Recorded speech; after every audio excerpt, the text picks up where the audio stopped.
तो कहानी की शुरुआत 1945 के समय से होती है। ये समय सेकेंड वर्ल्ड वॉर के खत्म होने वाला समय था। यहाँ हम एक जापानी फाइटर प्लेन देखते हैं जिसे कोइची नाम का पायलट उड़ा रहा था। इस प्लेन में अचानक से कोई खराबी आ जाती है, इसलिए कोइची एक आइलैंड पर प्लेन को लैंड करता है। दरअसल इस आइलैंड पर रिपेयर बेस था जहाँ सभी प्लेन्स को सुधारा जाता था। यहाँ कोइची ताचिबाना नाम के मैकेनिक से अपने प्लेन को सुधारने का कहता है। जब ताचिबाना प्लेन को चेक करता है तो उसे पता चलता है कि प्लेन में कोई खराबी नहीं है, जिससे वो समझ जाता है कि कोइची ने अपने आखिरी मिशन को ना करने के लिए प्लेन के खराब होने का बहाना बनाया है। इसलिए ताचिबाना कोइची के पास जाता है और उससे कहता है कि मैं जानता हूँ कि तुमने मिशन ना करने के लिए प्लेन के खराब होने का बहाना बनाया है। दरअसल कोइची को जो मिशन दिया गया था उसमें उसकी जान जाने वाली थी, इसलिए उसने मिशन को छोड़ने का डिसीजन लिया था। यहाँ कोइची ताचिबाना से घबराकर उससे दूर चला जाता है और समुद्र के किनारे बैठ जाता है। तब एक मैकेनिक उसके पास आता है और उससे कहता है कि तुमने जो किया वो सही किया, क्योंकि इस मिशन में तुम्हारी जान जाने वाली थी। थोड़ी देर बाद कोइची समुद्र में कुछ मछलियों को देखता है जो कि मरी हुई थी, जिससे उसे बहुत अजीब लगता है, लेकिन वो इस बात पर ज्यादा ध्यान नहीं देता है। इसी तरह रात हो जाती है और कोइची बेस पर आ जाता है, जिस दौरान वहाँ इमरजेंसी अलर्ट बजने लगता है, जिससे सबको लगता है कि दुश्मन उन पर हमला करने वाले हैं। लेकिन सर्च लाइट से आसपास देखने पर उन्हें एक बहुत ही बड़ा क्रीचर दिखता है जो कि समुद्र से उनकी ओर आ रहा था। इस क्रीचर का नाम गॉडजिला है, जो दिखने में बहुत खतरनाक होता है। सभी लोग उसे देखकर चौंक जाते हैं और उससे बचने के लिए छिपने लगते हैं। इस बीच ताचिबाना कोइची से कहता है कि तुम एक फाइटर हो और तुम्हें अपने प्लेन में बैठकर गॉडजिला पर हमला करना चाहिए। इसलिए कोइची अपने प्लेन में जाकर बैठ जाता है, लेकिन जैसे ही गॉडजिला उसके सामने आता है तो वो बहुत घबरा जाता है और डर के कारण गोलियां नहीं चला पाता है। ये देख ताचिबाना और उसके साथी अपनी गन से गॉडजिला पर शूट करने लगते हैं, जिससे गॉडजिला को बहुत गुस्सा आ जाता है और वो अपने सामने आने वाले सभी लोगों को मारकर फेंकने लगता है। साथ ही वो कुछ लोगों को खा भी जाता है, जिसके बाद गॉडजिला पूरे बेस को तबाह कर देता है। इधर कोइची डर के कारण प्लेन में ही बैठा हुआ था। तभी गॉडजिला उसके प्लेन को उठाने के लिए आगे बढ़ता है। ये देख कोइची जल्दी से प्लेन से बाहर कूद जाता है और गॉडजिला प्लेन को उठाकर फेंक देता है, जिससे एक ब्लास्ट हो जाता है और कोइची बेहोश हो जाता है। अगली सुबह जब कोइची को होश आता है तो वो देखता है कि उसके सभी साथी मर गए हैं, पर ताचिबाना किसी तरह बच गया था और सभी को बॉडीज को एक जगह पर लाकर रख रहा था। जब ताचिबाना कोइची को देखता है तो वो उस पर बहुत गुस्सा होता है और उससे कहता है कि अगर तुम गॉडजिला पर हमला करते तो हमारे साथियों की जान बच सकती थी। इससे कोइची को बहुत दुख होता है।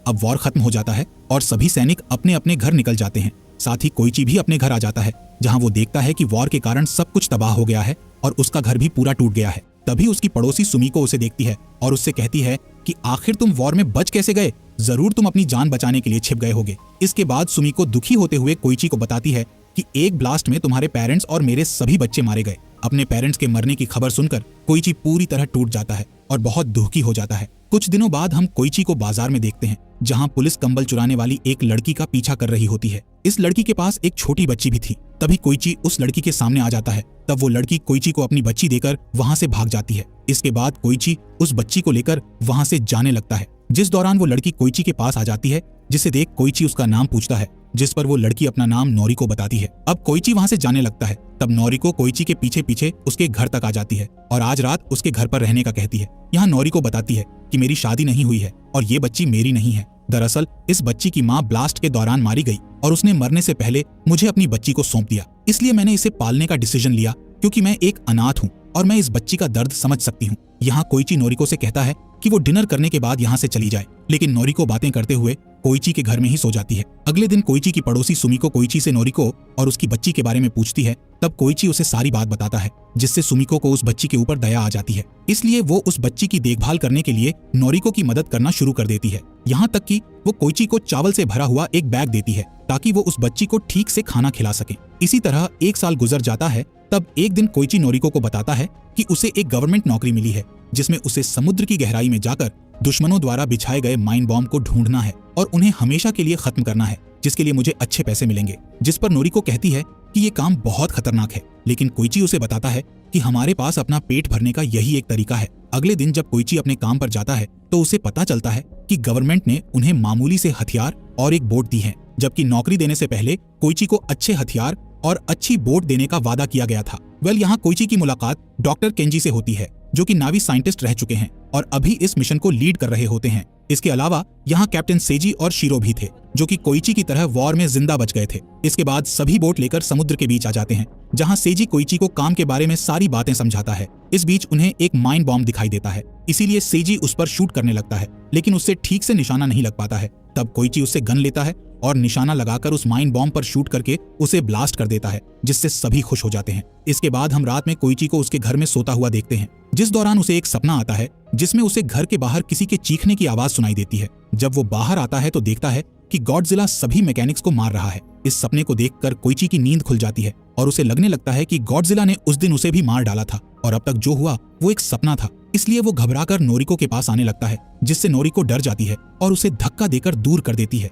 जिसके बाद कोइची नोरिको को बताता है कि उसने वॉर में अपने पेरेंट्स और कई साथियों को खोया है, इसलिए उसे ऐसे सपने आते रहते हैं, जिस पर नोरिको उसे दिलासा देते हुए संभालती है। इसी दौरान अमेरिका अपने न्यूक्लियर बॉम्ब का टेस्ट करने के लिए समुद्र में न्यूक्लियर ब्लास्ट कर देती है। इसी समय गॉडजिला भी वहां मौजूद होता है, इसलिए उस पर न्यूक्लियर का इफेक्ट हो जाता है, जिससे वो और भी ज्यादा पावरफुल हो जाता है। कुछ समय बाद हम कोइची को देखते हैं, जो अपनी नौकरी से अच्छे पैसे कमा चुका होता है, जिससे वो एक बाइक भी खरीदता है और अपने घर को ठीक करवा लेता है। एक रात कोइची के घर पर केंजी सेजी और शिरो डिनर करने के लिए आते हैं। यहाँ सभी को लग रहा था कि नोरिको कोइची की वाइफ है। तब नोरिको उन्हें बताती है कि वो कोइची की वाइफ नहीं है और ये बच्ची भी हमारी नहीं है। तभी वो बच्ची कोइची को पिता कहकर बुलाती है। तब कोइची के साथी उससे कहते हैं कि उसे नोरिको के साथ शादी कर लेना चाहिए और अपना परिवार बसा लेना चाहिए, पर कोइची मना कर देता है। एक दिन नोरिको को भी जॉब मिल जाती है। तब वो कोइची को समझाती है कि मैं अपने पैरों पर खड़ा होना चाहती हूँ। साथ ही वो कहती है कि तुम मेरे जाने के बाद अच्छी लड़की से शादी करके खुशी खुशी एक परिवार बसा सकते हो। इसके अलावा वो उस बच्ची के लिए कहती है कि हमारी पड़ोसी सुमी को बच्ची की देखभाल करने के लिए तैयार हैं, इसलिए हम दोनों को उसकी चिंता करने की जरूरत नहीं है। इस बीच सबको पता चलता है कि अमेरिका के न्यूक्लियर टेस्ट के कारण गॉडजिला बहुत पावरफुल हो चुका है और वो जापान की तरफ आ रहा है, जिसे पहुंचने में सिर्फ एक ही हफ्ता लगेगा।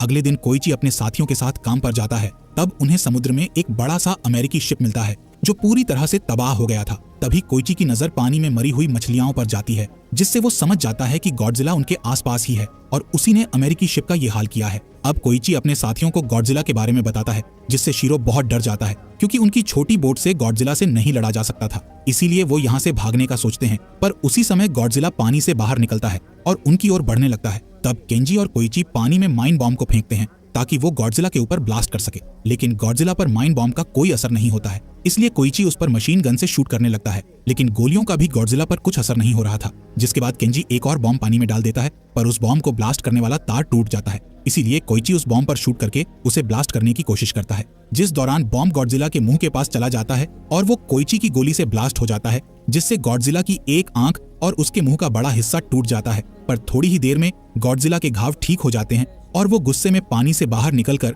बोट पर हमला करने लगता है। इसी दौरान वहां जापान की आर्मी आ जाती है और गॉडजिला पर अंधाधुंध गोलियां चलाने लगती हैं, जिससे गॉडजिला और भी ज्यादा गुस्से में आ जाता है और आर्मी वाली शिप पर हमला कर देता है। पर आर्मी उस पर गोलियां चलाना बंद नहीं करती है। इतनी गोलियां लगने के बाद गॉडजिला बहुत घायल हो चुका था, इसलिए वो समुद्र में चला जाता है और फिर अचानक से बाहर आकर आर्मी की शिप को एक पल में खत्म कर देता है। जिसके बाद गॉडजिला दहाड़ता हुआ टोक्यो शहर की ओर जाने लगता है, जहां नोरिको ने अभी अभी जॉब ज्वाइन की थी। कुछ समय बाद हम कोइची को एक हॉस्पिटल में देखते हैं। वो अपना इलाज कराकर घर जाता है। तब नोरिको उसकी हालत देखकर बहुत दुखी होती है और उससे सवाल करने लगती है कि आखिर तुम इतने परेशान क्यों रहते हो और मुझे कुछ बताते क्यों नहीं हो? क्या तुम मुझे कुछ भी नहीं मानते? तब कोइची नोरिको को मरे हुए मैकेनिक्स की तस्वीरें बताता है और कहता है कि ये सब मेरी वजह से मरे हैं। अगर मैं उस दिन गॉडजिला को मार देता तो मैं इनकी जान बचा सकता था। कोइची की बातें सुनकर नोरिको उसे समझाती है कि इसमें तुम्हारी कोई गलती नहीं है, आखिर तुम भी एक इंसान हो और तुम्हारा डरना जायज है। अगले दिन गॉडजिला टोक्यो शहर के पास पहुंच जाता है, जहां आर्मी शिप उसे रोकने के लिए उस पर हमला करने लगती है, पर गॉडजिला पर कोई असर नहीं हो रहा था। यहाँ कोइची घर में होता है। तब उसे रेडियो से पता चलता है कि गॉडजिला टोक्यो शहर की ओर बढ़ रहा है, इसलिए कोइची को नोरिको की चिंता होने लगती है। दूसरी ओर गॉडजिला टोक्यो पहुंच जाता है और तबाही मचाने लगता है। इसी बीच उसे एक ट्रेन दिखाई देती है, जिसे वो उठाकर तोड़ने लगता है। इसी ट्रेन में नोरिको भी होती है, जो कि अपनी जान बचाने के लिए पानी में कूद जाती है। वहीं गॉडजिला अपने सामने आ रही हर चीज को तबाह करने लगता है। इसी बीच कुछ न्यूज रिपोर्टर एक छत पर खड़े होकर गॉडजिला की फोटो निकाल रहे होते हैं। तब गॉडजिला उनके पास आकर उस बिल्डिंग को भी तबाह कर देता है, जिससे वो सभी मारे जाते हैं। इधर कोइची टोक्यो आ जाता है और नोरिको को ढूंढकर उसे अपने साथ ले जाने लगता है। इसके बाद वहां आर्मी आ जाती है और टैंक से उस पर हमला करने लगती है, लेकिन गॉडजिला पर कोई असर नहीं हो रहा था, बल्कि अब गॉडजिला के चमकते हुए पंख बाहर निकलने लगते हैं। जिसके बाद गॉडजिला के मुंह से न्यूक्लियर लाइट्स बाहर आने लगती हैं, जिससे शहर में एक न्यूक्लियर ब्लास्ट हो जाता है और शहर का अधिकतर हिस्सा तबाह हो जाता है। इसी बीच गॉडजिला अपने मुंह से न्यूक्लियर की एक लहर नोरिको की ओर फेंक देता है, इसलिए नोरिको जल्दी से कोइची को धक्का देकर दूर कर देती है और खुद उस लहर की चपेट में आकर मर जाती है, जिससे कोइची अपने घुटनों पर गिर जाता है और नोरिको की मौत से बहुत दुखी होता है। इसके बाद गॉडजिला वहां से जाने लगता है। तब कोइची उसे देखकर गुस्से में चिल्लाने लगता है। कुछ समय बाद न्यूज पर बताया जाता है कि गॉडजिला के हमले में 30,000 लोग मारे गए और 20,000 बिल्डिंग्स तबाह हो गई। इधर सभी नोरिको की मौत से दुखी थे, जिस दौरान केंजी कोइची को बताते हैं कि गवर्नमेंट ने गॉडजिला को मारने के लिए हमारे जैसे लोगों को चुना है। इसके बाद कोइची और उसके साथी एक मीटिंग में जाते हैं, जहां आर्मी कैप्टन ने उन लोगों को बुलाया था जिन्हें गवर्नमेंट ने गॉडजिला को मारने के लिए चुना था। यहाँ कैप्टन सभी से कहता है कि हमारी कोई भी मदद करने वाला नहीं है, इसलिए हमें खुद मिलकर गॉडजिला को मारना होगा। तभी केंजी अपना प्लान बताते हुए कहता है कि हमें समुद्र के सबसे गहरे हिस्से के ऊपर गॉडजिला को बुलाना होगा और उसके शरीर के अलग अलग पार्ट्स पर गैस सिलेंडर्स बांधने होंगे ताकि वो पानी से ऊपर ना आ पाए और हमेशा के लिए समुद्र की गहराई में चला जाए। यानी कि गॉडजिला को 1500 मीटर की गहराई तक डुबा दिया जाएगा, जिससे उसकी मौत हो सकती है। तब कोइची उससे पूछता है कि क्या ये प्लान गॉडजिला को सच में मार देगा,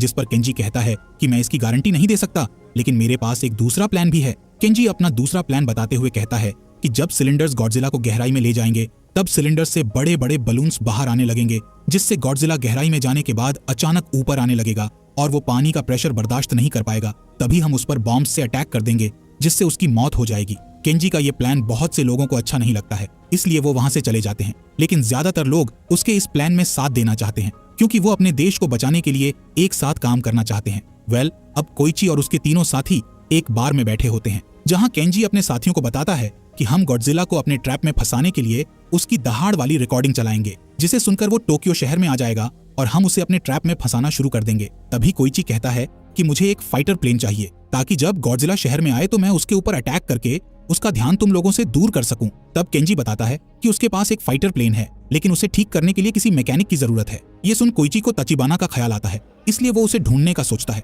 लेकिन उसे ताचिबाना का एड्रेस नहीं मिलता है। इसलिए वो हर एड्रेस पर लाटर भेजना शुरू कर देता है, ताकि किसी तरह ताचिबाना तक लाटर पहुंच जाए। एक दिन कोइची पर अचानक से कोई हमला कर देता है, जिससे वो बेहोश हो जाता है। जब उसे होश आता है तो उसके सामने ताचिबाना होता है। दरअसल ताचिबाना ने ही कोइची पर हमला करके उसे बेहोश किया था और अपने साथ घर ले आया था। यहाँ ताचिबाना कोइची के भेजे हुए लेटर्स से गुस्सा होता है, क्योंकि कोइची ने लेटर्स में लिखा था कि आइलैंड पर जितने लोग मरे थे उसका जिम्मेदार ताचिबाना है। दरअसल कोइची ने इस तरह के लेटर्स इसलिए लिखे थे ताकि ताचिबाना को गुस्सा आ जाए और वो उसे ढूंढते हुए उसके पास पहुंच जाए। खैर, यहाँ कोइची ताचिबाना से गॉडजिला को जान से मारने का प्लान बताता है और कहता है कि मैं अपनी गलती सुधारना चाहता हूँ और गॉडजिला को मारकर हम देश में रहने वाले सभी लोगों की जान बचा सकते हैं। ये सुनकर ताचिबाना उसकी हेल्प करने के लिए मान जाता है, जिसके बाद सभी लोग गॉडजिला को मारने वाले मिशन की तैयारी करने लगते हैं। तब केंजी सभी लोगों को अपने परिवार के साथ एक रात बिताने का कहता है, क्योंकि इस मिशन में उनकी जान भी जा सकती है। यहाँ केंजी और सेजी शिरो से मिशन पर ना आने का कहते हैं, क्योंकि वो पहले से ही घायल होता है, लेकिन शिरो मिशन पर जाने के लिए जिद करने लगता है। इस बीच ताचिबाना प्लेन को सही करने का काम कर रहा होता है। वहीं कोइची अपने घर पर होता है। तब उसकी बच्ची उसे एक पेंटिंग देती है, जिसमें उसने कोइची और नोरिको को बनाया होता है। पेंटिंग देने के बाद वो बच्ची रोने लगती है और कोइची से कहती है कि उसे नोरिको की याद आ रही है। ये सुन कोइची भी उदास हो जाता है, जिसके बाद वो बच्ची को सुला देता है और उसके पास एक लैटर रखकर घर से निकल जाता है। अगली सुबह जब बच्ची उठती है तो वो लेटर सुमिको को दे देती है। लेटर खोलने पर सुमिको को कुछ पैसे मिलते हैं और उस लेटर में लिखा होता है कि तुम्हें बच्ची का ध्यान रखना है, जिससे सुमिको समझ जाती है कि कोइची ऐसे मिशन पर गया है जहां से जिंदा वापस लौटने के बहुत कम चांस है। इधर ताचिबाना कोइची को बताता है कि उसने प्लेन को सही करके उसके कुछ पार्ट्स को बदल दिया है। इसके अलावा उसने प्लेन में सभी हथियार फिट कर दिए हैं। अब ताचिबाना कोइची को मोटिवेट करने के लिए उसे याद दिलाता है कि किस तरह गॉडजिला ने उनके मैकेनिक साथियों और नोरिको को मार डाला था, इसीलिए गॉडजिला को मारकर उसे सभी लोगों की मौत का बदला लेना है। अगले दिन सभी मिशन पर आते हैं और गॉडजिला को बुलाने के लिए पानी में एक डिवाइस डाल देते हैं, जिसकी आवाज सुनकर गॉडजिला शहर में आ जाता है और एक शिप को उठाकर फेंक देता है। तब कोइची अपना प्लेन लेकर गॉडजिला के पास आ जाता है। वहीं केंजी सभी लोगों से अपनी प्लान की हुई सारी चीजों के साथ आगे बढ़ने का कहता है। इधर कोइची गॉडजिला का ध्यान भटकाने के लिए उस पर गोलीबारी शुरू कर देता है, जिससे गॉडजिला गुस्से में आकर प्लेन का पीछा करने लगता है और समुद्र के उस हिस्से में आ जाता है जहां उसके लिए केंजी ने ट्रैप बिछाया हुआ था।